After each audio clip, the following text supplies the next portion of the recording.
Hello everyone, it is so wonderful to see you. Miss you all.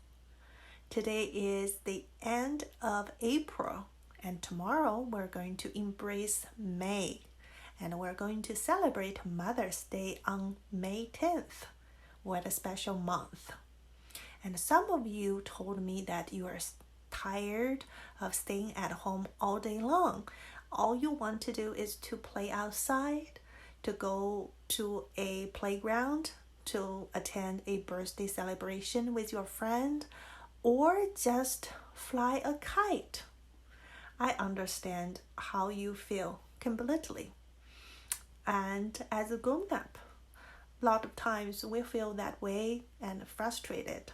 And when I feel frustrated, I always go back to this book, which I'm going to read to you. It's called How Full is Your Bucket? I hope you can find this book useful and enjoying it as much as I do. How Full is Your Bucket for Kids?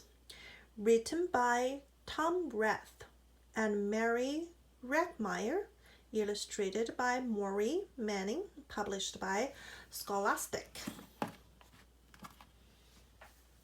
Felix was putting one of the last blocks on his tower when his little sister came in. "I want to build with you," she said. Felix scolded. "Go away, you're too little." "Stay back, you will knock it over." "But I'm big. I will be very careful." "Go play with your baby toys, Anna." Thwack! Oh, Anna is angry. "Grandpa!" Grandpa shook his head. "Felix, you just dip from your sister's bucket. Like everyone else, Anna has an invisible bucket. When it's empty, she feels bad. But when it's full, she feels great. Didn't you ever notice your own bucket?" Invisible bucket? Sometimes Felix couldn't quite tell when his grandfather was joking.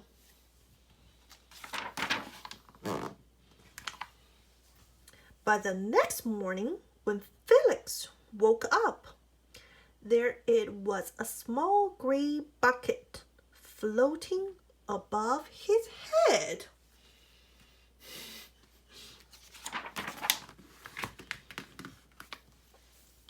When Felix came down to have breakfast, his mother was in a hurry. "I've got a meeting this morning, and it's almost time to go. Anna, sit still."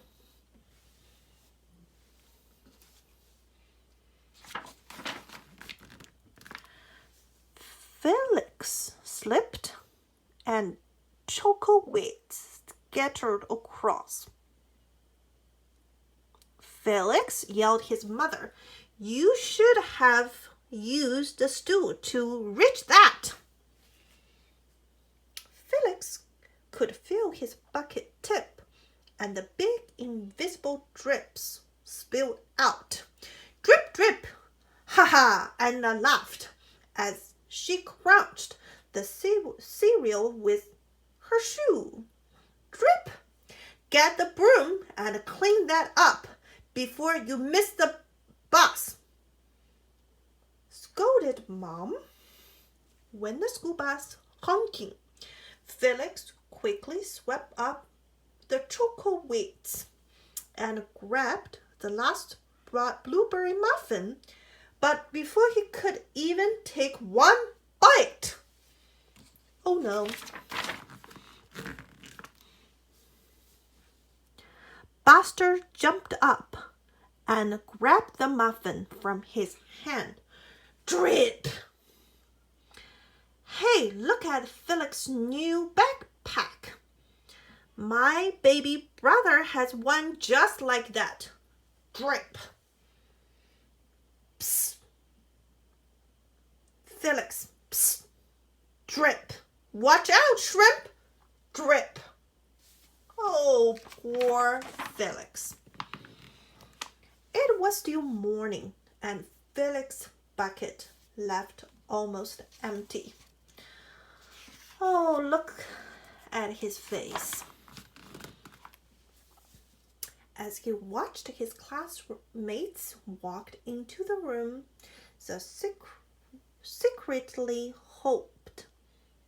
he secretly hoped they would trip and fall.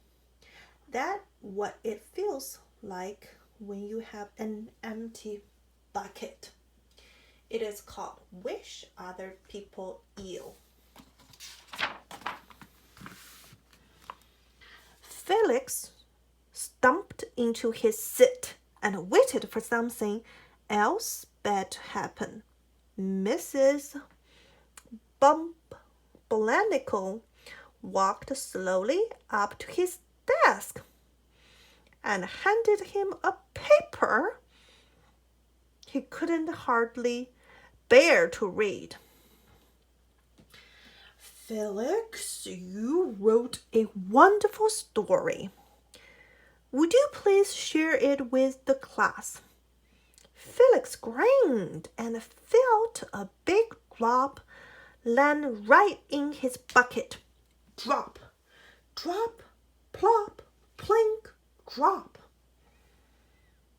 Yes, the Giganotosaurus, who wanted a pet by me, Felix. The class grew quiet. They laughed at all the right places and wooed at the scary parts. When Felix finally read the end, everyone clapped. Even Emily, who sat next to him and didn't usually like dinosaurs. Felix felt a whole shower of drops land in his bucket. Maybe the day wouldn't be so bad after all. Drop, drop. Team captains today are Veronica and Felix. Nice cow. It's a dog. Well done, colors there, Felix. Cool laser and backpack, Felix. Drop. By afternoon, Felix's bucket was nearly full. At recess, when he looked around, Felix suddenly realized his grandpa was right. Everyone else had a bucket too. Drop, drop. Let me help you. Here is your basketball catch. Thanks, dude. Drop, drop. Hi, I'm Felix. First day? Yes. I'm Amer. Drop. The strange thing was that for every drop he helped put in someone else's bucket, he felt another drop in his own bucket. When Felix burst in the door after school, he shouted, "You were right, Grandpa! I do have a bucket, and I understand how it works." Then he saw Anna's torn doll. Bad dog, he almost scolded. But then he thought, dogs might have invisible buckets too. Your doll will be okay, Anna, said Felix. Mom will fix it. Wah! Until then, do you want to help me build the tallest building in the world with my blocks? And so they did. I hope you like this story, and I hope you can put few drops in other people's bucket and in your bucket too. Have a good night.